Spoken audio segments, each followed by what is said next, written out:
नमस्कार, आप देख रहे हैं न्यूज 18 राजस्थान। आपके साथ मैं हूं अभिषेक। महारो राजस्थान में बात करेंगे राजस्थान विधानसभा की, जहां आज से बजट सत्र की हंगामेदार शुरुआत हुई। फिर बात करेंगे हक के लिए हल्ला बोल की। साथ ही दिखाएंगे आपको कैसे शिकंजे में आए घूसखोर। आखिर में दिखाएंगे आपको कैसे तनोट बॉर्डर पर हो रही है बीटिंग रिट्रीट की तैयारी। बने रहिए हमारे साथ, देखते रहिए महारो राजस्थान। सबसे पहले इस वक्त की बड़ी खबर आपको बता दें, रीट लीक्स में एक बड़ा अपडेट आपको दे दें। जय किशन विश्नोई को एसओजी ने छोड़ा है। एसओजी ने 7 दिन तक पूछताछ की थी। रीट पेपर लीक मामले में पूछताछ की है। जालोर के भीनमाल से हिरासत में लिया गया था और अब जो जानकारी मिल रही है, जय किशन विश्नोई को एसओजी ने पूछताछ के बाद छोड़ा है। 7 दिन तक पूछताछ की गई। श्याम विश्नोई हमारे सहयोगी अधिक जानकारी के साथ जुड़ गए। श्याम, क्या जानकारी? हाँ देखिए अभिषेक, पिछले 7 दिनों से जालोर जिले के भीनमाल के जय किशन बिश्नोई जो एसओजी की हिरासत में थे जयपुर में, वहां पर पिछले 7 दिनों से लंबी उनके साथ पूछताछ की गई थी, जिसमें जालोर और बाड़मेर में रीट गिरोह से जुड़ी हुई तमाम जानकारियां उनसे चाहिए गई थी। और उसमें संदिग्ध माना गया था कि जय किशन बिश्नोई का कहीं ना कहीं ये रीट गिरोह से जुड़ाव था। ऐसे में एसओजी ने लंबी पूछताछ की और उसके बाद आज 1 घंटा पहले ही उन्हें एसओजी कार्यालय से रिहा कर दिया है। वो अपने बेटे के साथ वापस भीनमाल आ रहे थे। उनकी हमारी न्यूज 18 के साथ खास बातचीत हुई। उन्होंने कहा है कि मुझे पिछले 7 दिनों से लगातार जालोर व बाड़मेर के रीट गिरोह से जुड़ी हुई तमाम जानकारियां पूछी गई थी। और अन्य जो लोग हिरासत में थे एसओजी, उनके सामने भी टेबल पे बिठा करके पूछताछ की गई थी।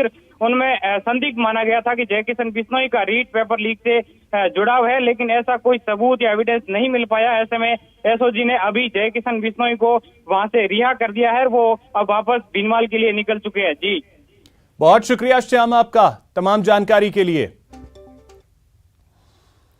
एक बड़ी खबर इस वक्त की आपको बता दें, प्रवचन सुनने गई किशोरी से रेप की वारदात को अंजाम दिया गया है। चूरू के बीदासर में इस वारदात को अंजाम दिया गया। 16 साल की किशोरी से दुष्कर्म किया गया है। चाकू की नोक पर 2 युवकों ने रेप की वारदात को अंजाम दिया है। पीड़िता 11वीं कक्षा की छात्रा है। पीड़िता का मेडिकल करवाया गया। यह बड़ी खबर चूरू से, जहां पर एक 16 साल की किशोरी के साथ दुष्कर्म की वारदात को अंजाम दिया गया है। 2 युवकों ने चाकू की नोक पर युवती को अपनी हवस का शिकार बनाया। पीड़िता जो है वो कक्षा 11वीं की छात्रा है और मेडिकल फिलहाल पीड़िता का करवाया गया है। बीदासर से यह बड़ी खबर।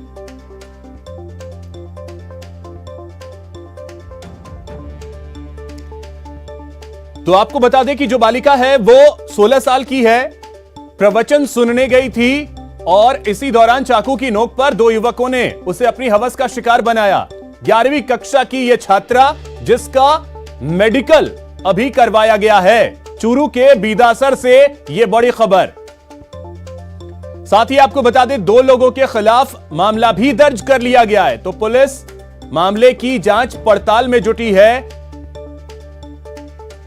मेडिकल फिलहाल पीड़िता का करवाया गया है। मनोज शर्मा हमारे सहयोगी अधिक जानकारी के साथ जुड़ गए हैं।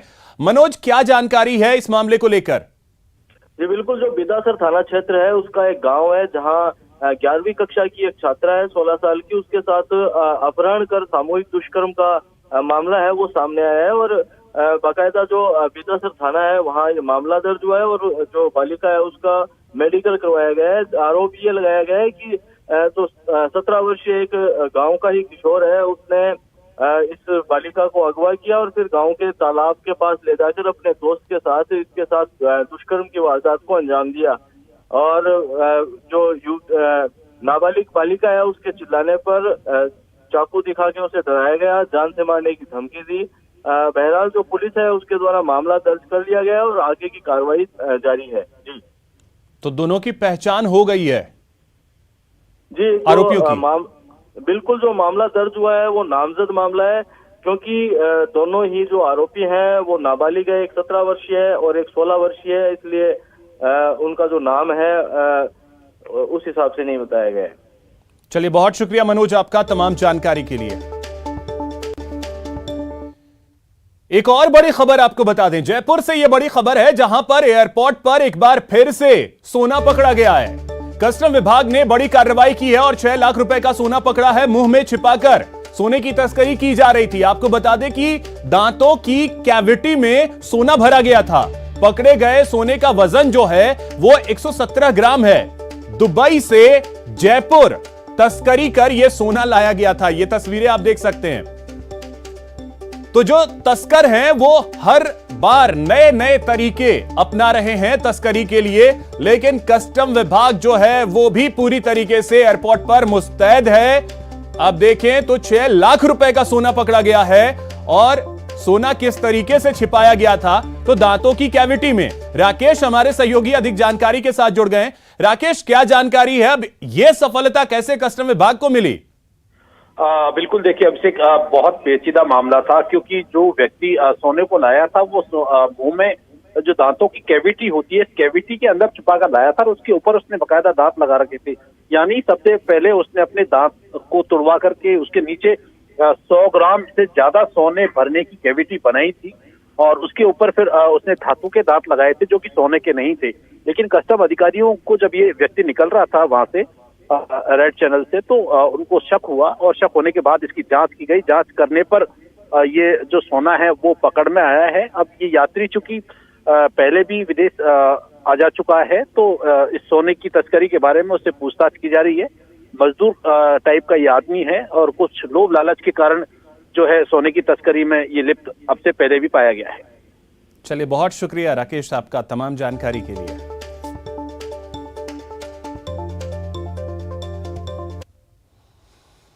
विधानसभा सत्र के पहले दिन 2 तस्वीर दिखी।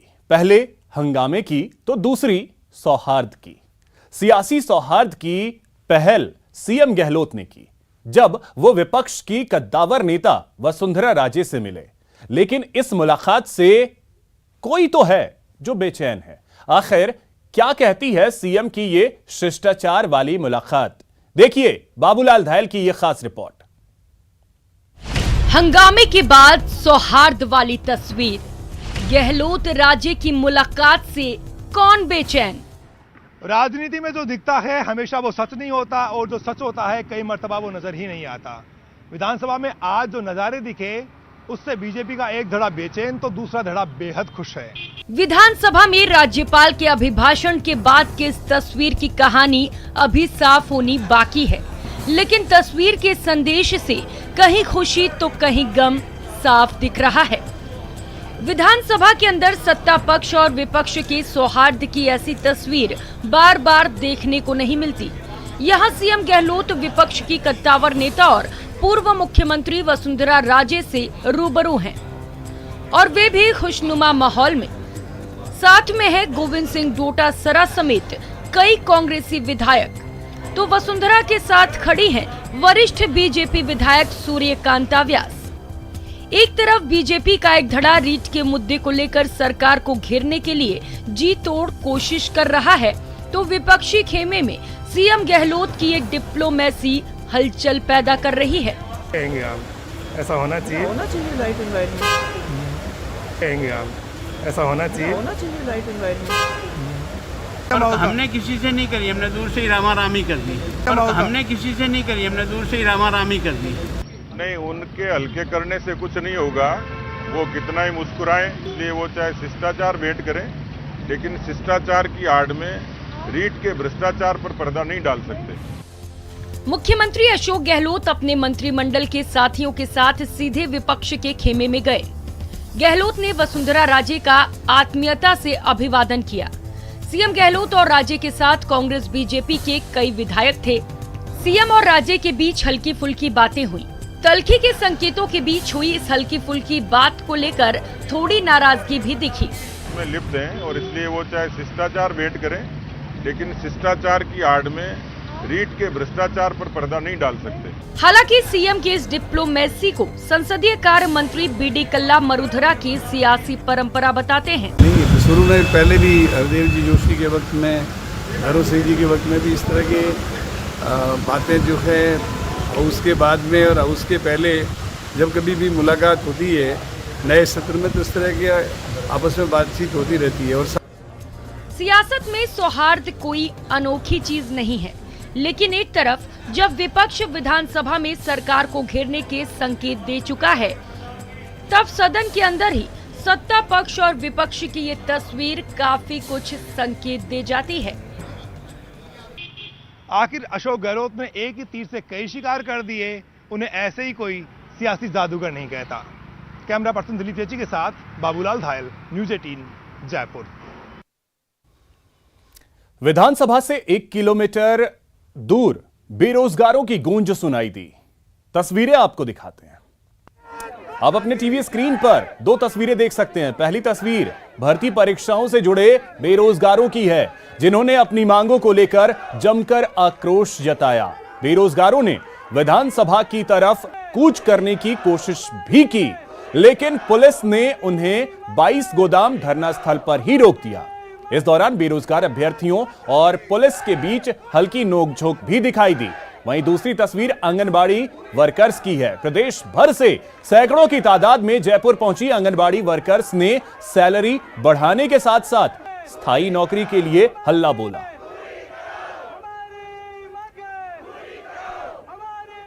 मजबूर होकर धरना प्रदर्शन करना पड़ता है। एक महिला होकर महिला को सड़क पे बैठना पड़ता है। ये हमारी मजबूरी है, क्योंकि हमें मानदेय इतना कम मिलता है कि हम हमारा परिवार नहीं चला सकते।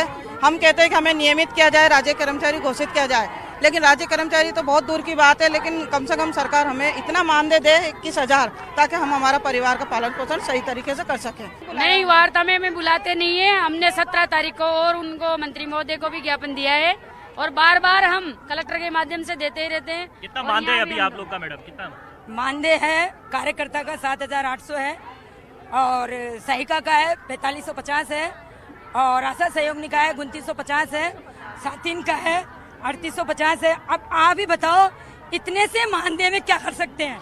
इसमें तो महीने का दूध भी नहीं आता है। कौन सी एसआई?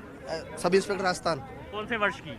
ये भी सर पिछले ही दिनों हुई है सर, 2021 में हुई है सर। उसमें क्या समस्या आ गई सर? उस ऐसा पेपर तो मैंने कभी देखा नहीं है सर। मोबाइल तक अंदर गए उसके अंदर। ऐसा क्या चाहते हैं उसमें? रद्द 2 बढ़ती सर। इसको भी रद्द करना सर। 850 तो पत्ते, 500 से ऊपर धान ली हुई है। क्या करेगा युवा बेरोजगार? 4 सालों से हम यहाँ पड़े हैं सर। हम 2 साल से यहाँ पे धरना दे रहे हैं, फिर भी हमको बेवकूफ बनाया जा रहा है। 2019 और 20 में यहाँ पे बजट पास करना था, लेकिन अभी तक नहीं हुआ। पीटीआई के जो पदों पर 461 पदों पर भर्ती की जो निकाली जा रही है, ये ऊंट के मुंह में जीरा है। और बिहार जैसे राज्यों में लगभग 9000 पदों पर भर्ती निकाली जा रही है। एक स्कूल एक पीटीआई का नियम होना चाहिए। अभी सरकारी तरफ से कोई वार्ता के लिए कोई आदमी नहीं आया है। हम सरकार से खुलेआम वार्ता करने के लिए तैयार हैं और हमने कोरोना वॉरियर से हमने सरकार का प्रथम लहर में, सेकंड लहर में और अभी भी कोरोना चल रहा है, जब भी हम सरकार साथ देने में तैयार हैं। हम सरकार से कहते हैं कि हमारे जो लैब टेक्नीशियन और रेडियोग्राफर पद बढ़ाए गए हैं, उन पदों को यथावत रखें और बढ़ाए हुए पदों पर अतिशीघ्र कार्रवाई करी जाए। मैं मजबूर। आइए अब आपको बताते हैं कि आखिर किन मांगों को लेकर बेरोजगारों में आक्रोश है। दरअसल रीट भर्ती की जांच सीबीआई से करवाई जाए, यह मांग है बेरोजगारों की। रीट भर्ती का परिणाम सार्वजनिक किया जाए, यह भी एक महत्वपूर्ण मांग है बेरोजगारों की। इसके अलावा पेपर लीक, नकल विरोधी सख्त कानून बनाया जाए।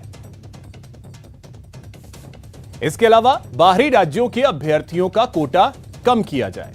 यह मांग उन बेरोजगार अभ्यर्थियों की है कि दूसरे राज्यों के जो अभ्यर्थी हैं उनका कोटा घटाया जाए।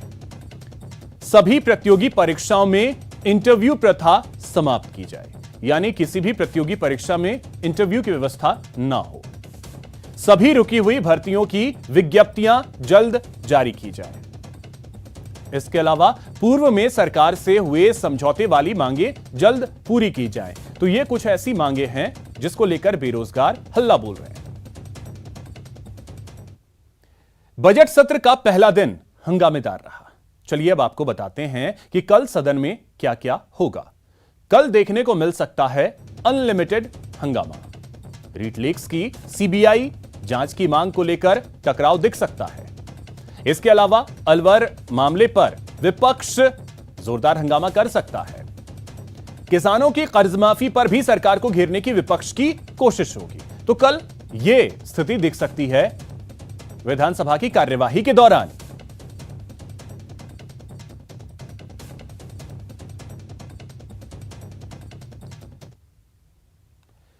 जयपुर में सीएम गहलोत ने कॉन्स्टिट्यूशन क्लब ऑफ राजस्थान का शिलान्यास किया। दिल्ली की तर्ज पर जयपुर के विधायक नगर में कॉन्स्टिट्यूशन क्लब बनेगा। 80 करोड़ की लागत से क्लब का निर्माण होगा, जिसमें करीब 18 महीने का समय लगेगा। आवासन मंडल क्लब का निर्माण करवाएगा। सीएम गहलोत ने शिलान्यास कार्यक्रम को भी संबोधित किया। इस दौरान उन्होंने कई अहम बातें कही। पुराना शेर भी है, पढ़ लूं आपको पूछना पड़ता। वो जो बहुत पॉपुलर कोई नई बात नहीं कर, मैंने कुछ नकल की हूं, कोई किसी को दिया हुआ होता। यहां रुकेंगे एक छोटे से ब्रेक के लिए।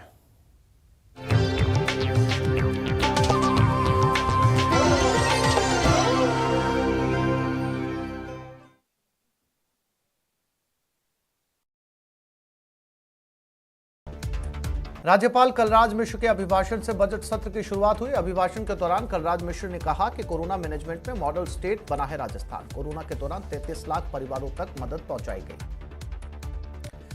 कलराज मिश्र ने कहा कि कोरोना संकट काल में प्रवासी मजदूरों को सरकार ने घर तक पहुंचाया और सरकार के फैसलों से आम आदमी को राहत मिली है।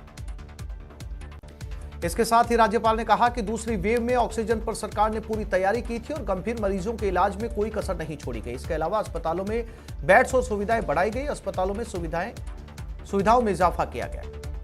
उद्योग मंत्री शकुंतला रावत ने सदन में जाने से पहले पूजा अर्चना की। इस दौरान उन्होंने विधानसभा स्थित शिव मंदिर में दुग्ध अभिषेक कर प्रदेश की खुशहाली की कामना की। जयपुर में बीजेपी विधायकों ने रीट पेपर लीक और किसान कर्ज माफी को लेकर प्रदर्शन किया। इस दौरान बीजेपी विधायकों ने सरकार के खिलाफ नारेबाजी करते हुए विधानसभा पहुंचे। जयपुर में बेरोजगारों ने विधानसभा कूच किया, लेकिन पुलिस ने बेरोजगारों को 22 गोदाम पर रोक दिया। इस दौरान पुलिस के साथ धक्का मुक्की भी हुई। राजसमंद में पुलिस ने कार्रवाई करते हुए नकबजनी गिरोह का खुलासा करते हुए 2 आरोपियों को गिरफ्तार किया। साथ ही चोरी का माल खरीदने के आरोप में एक व्यापारी को भी गिरफ्तार किया है।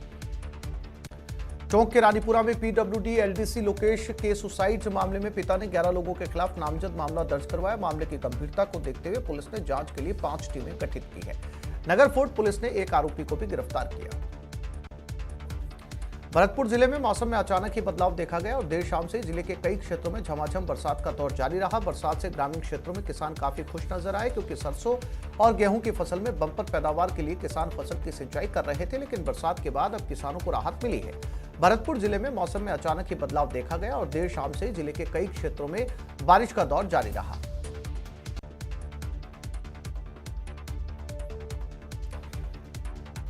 बारां जिले के अंता क्षेत्र से नरेगा महिला मजदूर के साथ बदसलूकी का वीडियो वायरल करने का मामला सामने आया। इस मामले को लेकर पीड़िता ने थाने में केस दर्ज करवा दिया है। दौसा जिले में पैंथर का मूवमेंट देखा गया। कई इलाकों में ये पैंथर का मूवमेंट देखा गया। बीती रात भी पैंथर सीसीटीवी कैमरे में कैद हुआ, जो आबादी इलाके में मूवमेंट करता हुआ नजर आया, जिससे लोगों में दहशत का माहौल है। शाहपुरा थाना इलाके में हाईवे पर वाहन ने बाइक को टक्कर मार दी। हादसे में बाइक सवार कांस्टेबल घायल हो गया। घायल कांस्टेबल को गंभीर हालत में जयपुर रेफर किया गया है। एक बार फिर पश्चिमी विक्षोभ सक्रिय हो गया। इसका प्रभाव प्रदेश के कई जिलों में देखने को मिल रहा है। दौसा में भी बीती रात से रुक रुक कर बरसात का दौर जारी है। जिले के ज्यादातर इलाकों में बारिश हुई है। राजसमंद के भीम थाना इलाके में कार की टक्कर से स्कूटी सवार की मौके पर ही दर्दनाक मौत हो गई। सूचना मिलने पर भीम पुलिस मौके पर पहुंची। मृतक के शव को अस्पताल की मोर्चरी में रखवाया।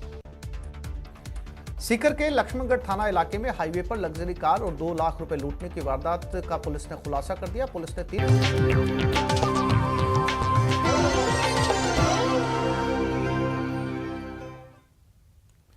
ब्रेक के बाद आपका स्वागत है। रीट परीक्षा में पेपर लीक के बवाल के बीच एक महिला ऐसी भी है जो अपने पति की मौत की जांच करवाने के लिए लड़ाई लड़ रही है।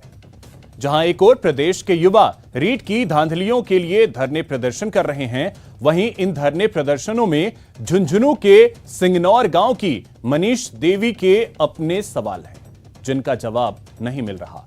उनका कहना है कि रीट मामले की आधी अधूरी जांच नहीं हो, बल्कि पूरी तरह से जांच होनी चाहिए। मनीष देवी के कई सवाल हैं। वो पूछती हैं कि उनके पति रामनिवास गोदारा पेपर लेकर आ रहे थे। उनका कंटेनर रहस्यमयी ढंग से जमवा रामगढ़ के पास पलट गया। हादसे में सिर्फ उनकी ही मौत हुई, जबकि कंटेनर में मौजूद 2 सिक्योरिटी गार्डों को खरोंच तक नहीं आई। ये बात शक पैदा करती है। यही नहीं, हादसे की सूचना भी परिजनों को 10 घंटे बाद दी गई। ऐसा क्यों हुआ? साथ ही आनन फानन में पोस्टमार्टम क्यों करवा दिया गया? आज तक किसी ने मामले की जांच नहीं करवाई। परिजनों को शक है कि इसमें जरूर कोई साजिश रची गई है। वहाँ से सीबीआई जांच वहाँ से होनी चाहिए जहाँ से 3 कंटेनर कलकत्ता से निकले थे रीट के पेपर लोड करके। वहाँ से पूरी जांच होनी चाहिए। और सरकार ने कल बोला है कि हमारी सफेदी है, सही है, उस पर कोई दाग नहीं है। तो सफेदी बरकरार रखने के लिए सीबीआई जांच क्यों नहीं करवाई उन्होंने? सीबीआई जांच चाहिए। और सारी जो एग्जाम्स हैं उनमें से वो रद्द कर दी तो क्या हो गया? रद्द, आगे की धांधली तो मिटी नहीं ना। जब घोटाला करना ही था तो कम से कम एक ड्राइवर था, उसके साथ इतना बड़ा, उसको क्या पता था कि अपने साथ इतना बड़ा अन्याय हो जाएगा? परिवार। तो इसी खबर पे और अधिक जानकारी के साथ हमारे सहयोगी कृष्ण सिंह शेखावत हमारे साथ जुड़ गए हैं। कृष्ण, पहले तो इस मामले की पूरी जानकारी चाहेंगे। ये पूरा मामला सर रीट भर्ती परीक्षा के जो कंटेनर लेके जो पेपर लेके आ रहे थे, जिस कंटेनर में, उस कंटेनर से जुड़ा हुआ है। ये जो कंटेनर के चालक थे रामनिवास गोदारा, उनकी पत्नी है जो झुंझुनू जिले के सिंगनौर गांव की रहने वाली है। उन्होंने आरोप लगाए हैं कि इस पूरे मामले में जो है वो की गड़बड़ी है वो सामने है। और इसके बाद जो परत दर परत है वो खुलती जा रही है, जिसके बाद सरकार है वो कटघरे में है। और उन्होंने रिट लेवल 2 का जो पेपर है वो निरस्त कर दिया है। अब वो जो जहां भी युवा हैं वो सीबीआई जांच की मांग को लेकर प्रदर्शन कर रहे हैं, वहां वो मनीषा देवी है वो धरनों में शामिल हो रही है और सीबीआई जांच की मांग करते हुए वो अपने और अपने परिवार के लिए न्याय मांग रही है। कृष्ण, एक चीज और जानना चाहेंगे कि ये हादसा जो है हुआ कब था? ये जब रीट के पेपर जो जयपुर के सेवा संकुल में आ रहे थे, उस दौरान जयपुर से पहले जयपुर दिल्ली हाईवे पे ये हादसा हुआ था और इसमें जो कंटेनर है वो पलट गया था। तो कृष्ण, कहा यह भी जा रहा है कि पोस्टमार्टम आनन फानन में करवाया गया, तो पोस्टमार्टम रिपोर्ट में जिक्र किन किन बातों का है? इस मामले को लेकर हमने मृतक रामनिवास गोदारा है उनकी पत्नी से बात की थी। और उन्होंने कहा कि पूरे मामले को लेकर उन्हें और उनके परिवार को अलग थलग रखा गया और ऐन वक्त पर उन्हें सूचना दी गई और अब भी उनके पास पूरी जानकारी इस मामले को लेकर नहीं है। तो इस मामले में अब क्योंकि जो उनकी पत्नी है वो भी प्रदर्शन में शामिल हो रही हैं, धरना दे रही हैं, तो प्रशासनिक अधिकारियों की कोई प्रतिक्रिया, कोई बात उनसे हुई हो उनकी? उनका कहना है कि मैं लगातार प्रशासन के अधिकारियों तक मेरी बात पहुंचा रही हूं, मेरी बात को कोई तवज्जो नहीं दी जा रही है। और उनका कहना है कि रीट की वजह से उनका सब कुछ लूट गया है। मुख्यमंत्री ने तो केवल एक घोषणा कर दी कि रीट लेवल 2 का पेपर निरस्त है, पर उनकी जिंदगी में जो रीट की वजह से अंधियारा आया है उसके लिए भी कुछ होगा या नहीं होगा। चलिए कृष्ण, फिलहाल बहुत शुक्रिया आपका तमाम जानकारी के लिए।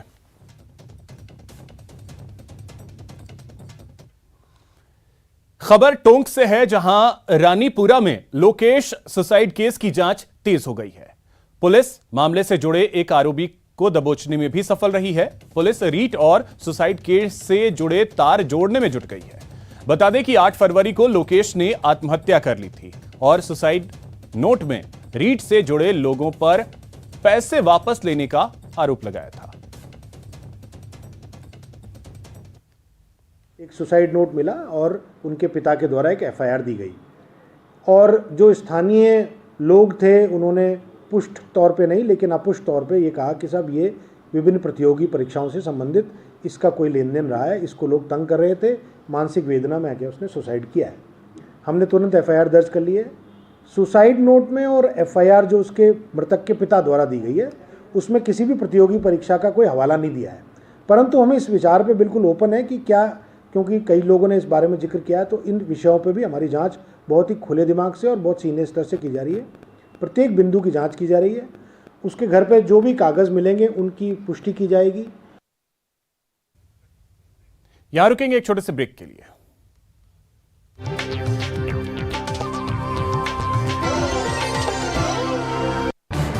इस न्यूज हेडलाइंस के प्रायोजक पेट सफा आयुर्वेदिक जून।